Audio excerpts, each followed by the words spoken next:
Pokemon Fire Red Walkthrough Part 2 525.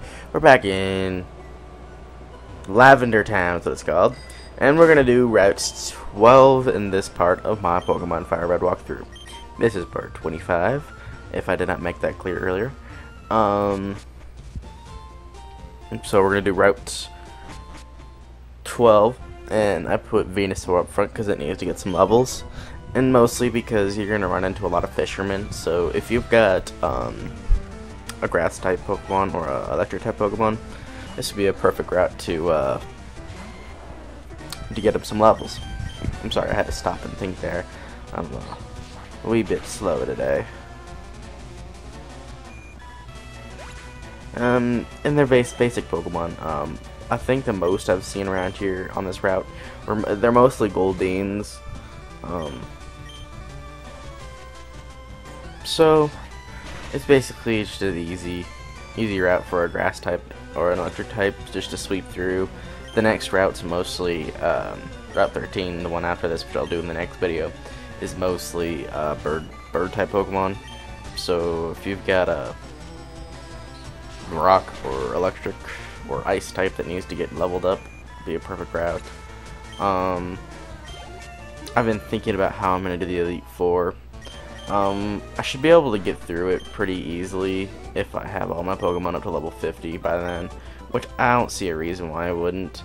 And I'm definitely going to have Dragonair up to level 55 by the time I get there, just for the obvious reason.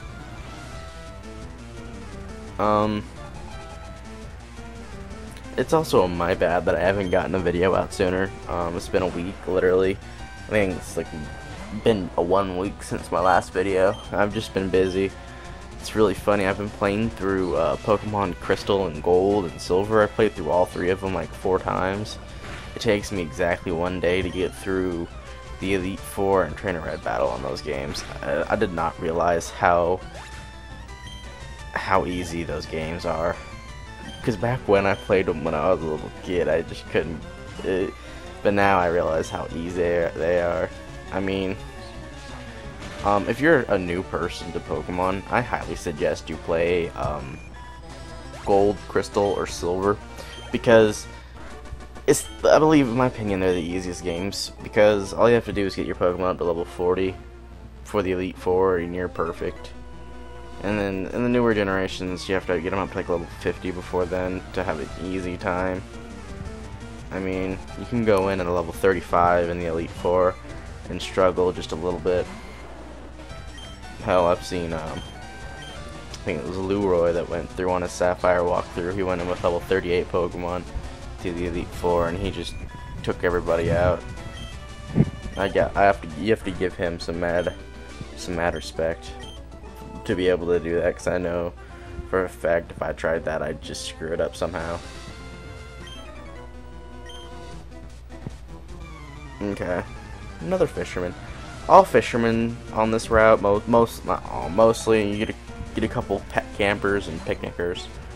I thought about using a Poliwag or a Poliwrath on my team. Then I decided against it, except when I played through this game before, I used one. I think I've played through this game a billion times over, and I played Leaf Green a few times. Also, I'm really excited because next week I'm going to be getting my DS, so I'll be able to play Pokemon Black. Because I've only played very little bits of it, so I have no idea what Pokemon Black's going to be about. The only thing I know about it is just from the anime, and I haven't watched that too much. And a Goldeen. Like I said, grass or electric should do perfect on this route. When we get down to Fuchsia City, there's a move deleter, and I'm thinking about having Venusaur forget the move Cut, because it's going to learn the move Growth here very soon, which raises its special attack, which will come in handy because grass type grass type moves or special attacking moves, so it will come in handy.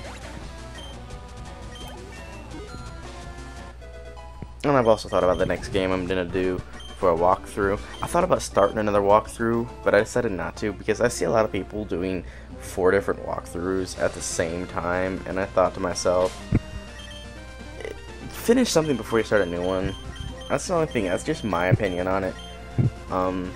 This is a double battle here, by the way. The Nidoran and Nidoran, male and a female. But like I said, I just like finishing something before I start something new. That's why I'm a little against starting another walkthrough right now. But what I'm probably gonna do is I'm probably gonna do a run through on Crystal and only show the gym battles and the Elite Four battles. Just because I love Pokemon Crystal. That's my favorite game out of all of them. Pokemon Crystal is just because it's the 2nd generation, and the 2nd gen's the only generation where you're able to go through 2 different regions. Yeah, it's the only one you're able to do that with, and it's just awesome in my opinion. Plus, the 2nd gen Pokemon are my favorite out of all the generations. Because you've got I think the best electric type Pokemon out there is Ampharos, in my opinion, just because it's just got awesome stats. It does not learn too many good moves via leveling up in the 2nd generation, but it does learn some pretty. You can teach it because the elemental punches and stuff like that.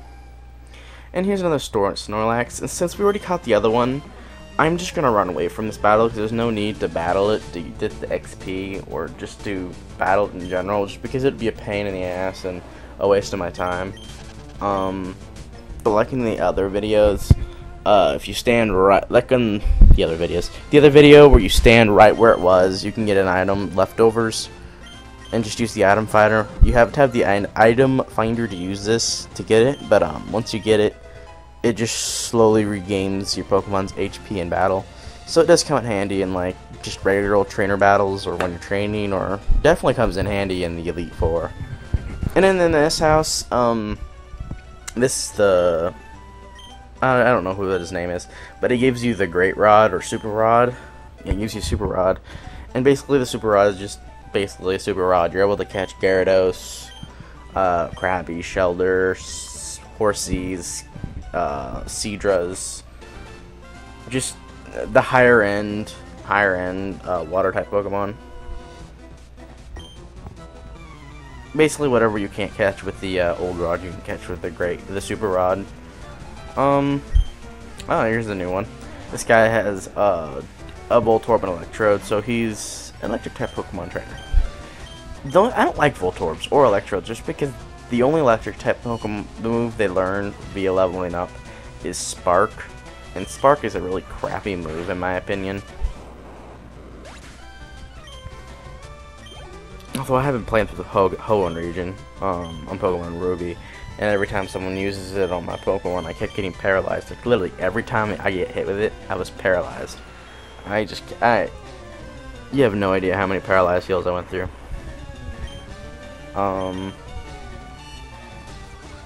Screech. I did not know that Electrode outsped my Nidoking, which was surprising. But this Dig should be able to take it out in one hit.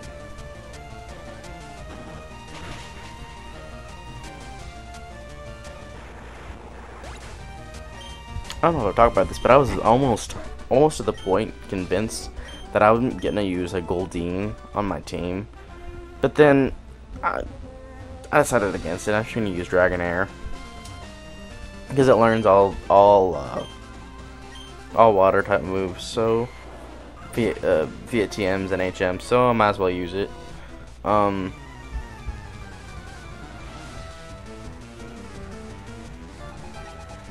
Camber Justin. And he's got a Nidoran and a Nidorino. Psychic or Ground would be perfect here.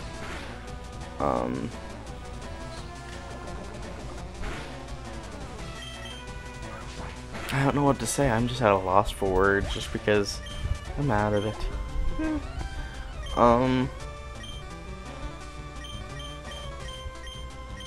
Arcanine. I need to get Arcanine up some levels. If it's gonna be up to level 50, I gotta train. I'm hopefully gonna have all my Pokemon up to level 45, 50, 45, 50. I'm just 72, 81, 100, 52,000. I don't know. I'm just shout out random numbers. I'm hopefully gonna have all my Pokemon up to level 40 before the next gym badge battle. This is where I like to have them all at. And if I can't get them up that high, I'll just have to do off-screen training. Iron, which raises the Pokemon's defense, I believe. Those are great items when you use them to make your Pokemon happy, but unfortunately in this generation, because we're going through the Kanto region, until after you get the National Dex, none of your Pokemon will level up via happiness like Golbat. And in my opinion, Crobat's one of my favorite Pokemon as well. I love Crobat. I've used it a few different times at a few different playthroughs, not walkthroughs. Considering this is my first walkthrough. And this guy has 2 Magikarps, both at level 24. And I thought to myself, really? Evolve it so I can get a shit ton of XP. Have you noticed that though? If you ever face a Gyarados, even if it's at like a level 10, it gives you a crap load of XP. That's why I love fighting them. But they are a pain in the butt to go up against because they only have one weakness. Well, they have 2, rock and electric.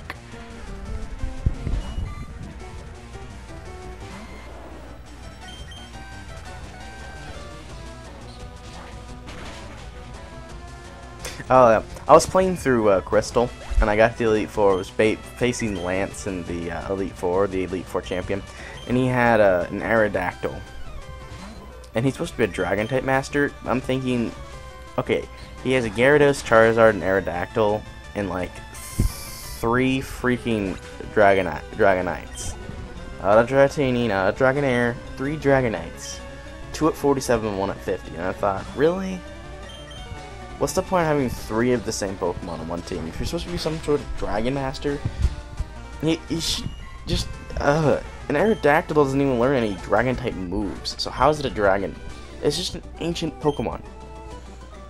And then he's got Gyarados, which learns a few Dragon-type moves, but still, I'm sorry, I had a rant about that.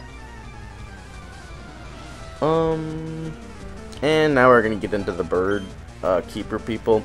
So this is around the time where you should switch up to electric type Pokemon or rock type, just so you can get them some nice XP. And they like using Whirlwind, which kind of I lucked out on because it brought out Jolteon, which I thought to myself, really? You're screwed now for using that move, buddy. Super effective. So in the next video, I'm probably going to be using Jolteon mainly because they're all pretty much flying type Pokemon people, so Jolteon might as well take advantage and get a crap ton of XP. And the great thing about a Jolteon is it learns the move Thunder at 51, which I see no problem of getting it up that high, at least during the Elite Four battles.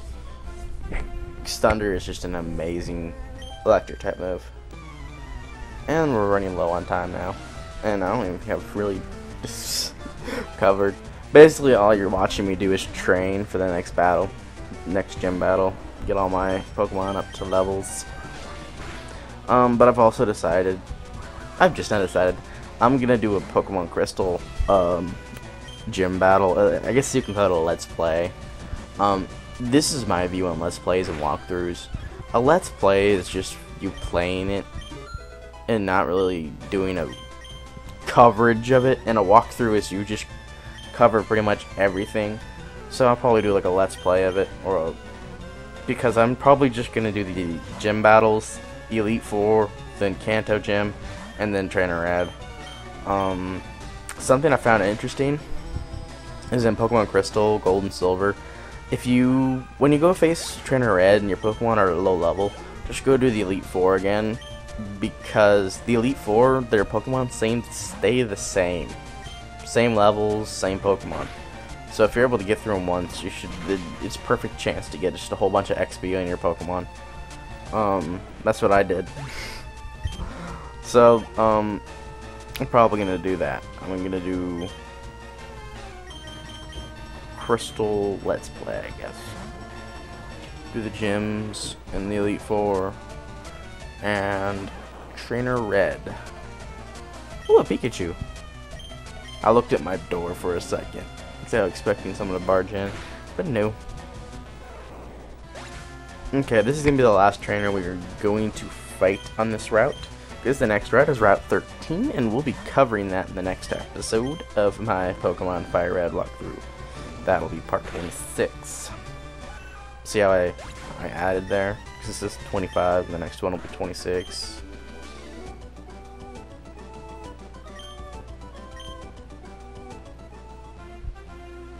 And if I can never, thank you for watching. Rate, comment, subscribe, and stay tuned for more. Thanks.